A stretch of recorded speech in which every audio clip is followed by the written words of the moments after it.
JDU के नव नियुक्त राष्ट्रीय अध्यक्ष ललन सिंह ने अपनी ताजपोशी के लगभग 2 महीने बाद अपनी कमेटी यानी पार्टी के राष्ट्रीय पदाधिकारियों के नाम का ऐलान कर दिया। जेडीयू की नई राष्ट्रीय कमेटी में वैसे तो ज्यादातर चेहरे पुराने हैं, सिर्फ एक बात दिलचस्प है, पार्टी ने 9 राष्ट्रीय महासचिव बनाए हैं, उनमें से 4 मुसलमान हैं। बीजेपी के साथ की पार्टी अगर मुसलमानों को इस कदर तवज्जो दे रही है तो इसके मायने निकाले जाने लगे हैं। वैसे जदयू के राष्ट्रीय पदाधिकारियों की सूची में ललन सिंह को लेकर कुल 18 नाम शामिल हैं। पहले नंबर पर ललन सिंह, दूसरे नंबर पर प्रधान महासचिव केसी त्यागी और तीसरे नंबर पर संसदीय बोर्ड के अध्यक्ष उपेंद्र कुशवाहा। उम्मीद जताई जा रही थी कि ललन सिंह के राष्ट्रीय अध्यक्ष बनने के बाद प्रधान महासचिव पद से उनके स्वजातीय केसी त्यागी को हटाया जाएगा, लेकिन केसी त्यागी इन दिनों नीतीश के लिए राष्ट्रीय स्तर पर मैदान तैयार कर रहे हैं। वो हरियाणा में चौटाला से बात कर रहे हैं, शरद पवार के संपर्क में हैं। केसी त्यागी पुराने समाजवादी रहे हैं और देश भर की तमाम पार्टियों के नेताओं से उनकी निजी संबंध रहे हैं। नीतीश ने आगे की राजनीति का ख्याल रख के ही उन्हें अपने पुराने पद यानी प्रधान महासचिव पर काबिज रखा है। लेकिन जदयू के राष्ट्रीय पदाधिकारियों की सूची में सबसे दिलचस्प बात है मुसलमानों को दिया गया तवज्जो। पार्टी ने 9 राष्ट्रीय महासचिव बनाए हैं, उनमें से 4 मुसलमान हैं।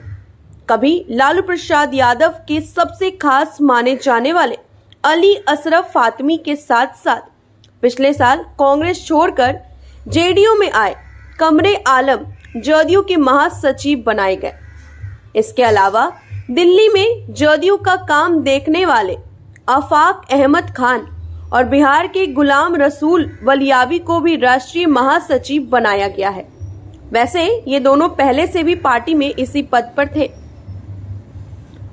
जदयू की ये नई कमेटी कहने को तो ललन सिंह ने तय की है, लेकिन नाम तो नीतीश कुमार ने ही तय किया है।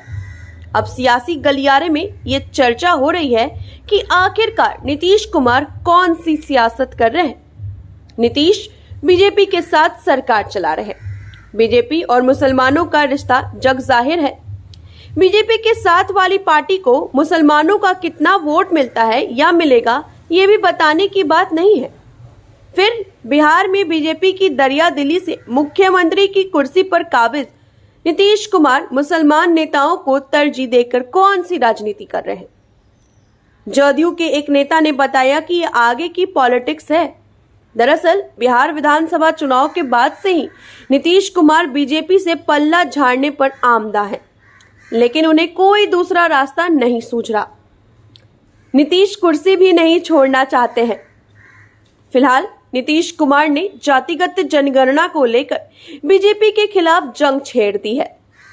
जदयू के ही एक नेता की माने तो नीतीश इस उम्मीद में हैं कि अगर जातिगत जनगणना के मामले में बीजेपी से रिश्ता टूटने की नौबत आती है तो राजद का साथ मिल सकता है। हालांकि आरजेडी ने कोई ग्रीन सिग्नल नहीं दिया है। सूत्र बताते हैं कि बिहार विधानसभा चुनाव के बाद से ही नीतीश कुमार के दूत लालू प्रसाद यादव को मनाने की कोशिश कर रहे हैं, लेकिन तेजस्वी मान नहीं रहे। सबसे बड़ी वादा यह है कि नीतीश किसी सूरत में मुख्यमंत्री बने रहना चाहते हैं। उधर तेजस्वी का मानना है कि नीतीश के मुख्यमंत्री रहते कोई समझौता नहीं होगा। अगर नीतीश मुख्यमंत्री पद छोड़े तो समझौता हो सकता है, लेकिन सियासत में कोई शर्त आखिरी नहीं होती, गुंजाइश हमेशा बनी रहती है।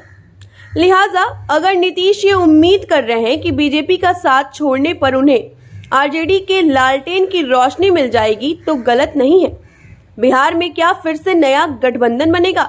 पुराने दोस्त फिर से दुश्मन बन जाएंगे या फिर कोई नया घटनाक्रम सामने आएगा?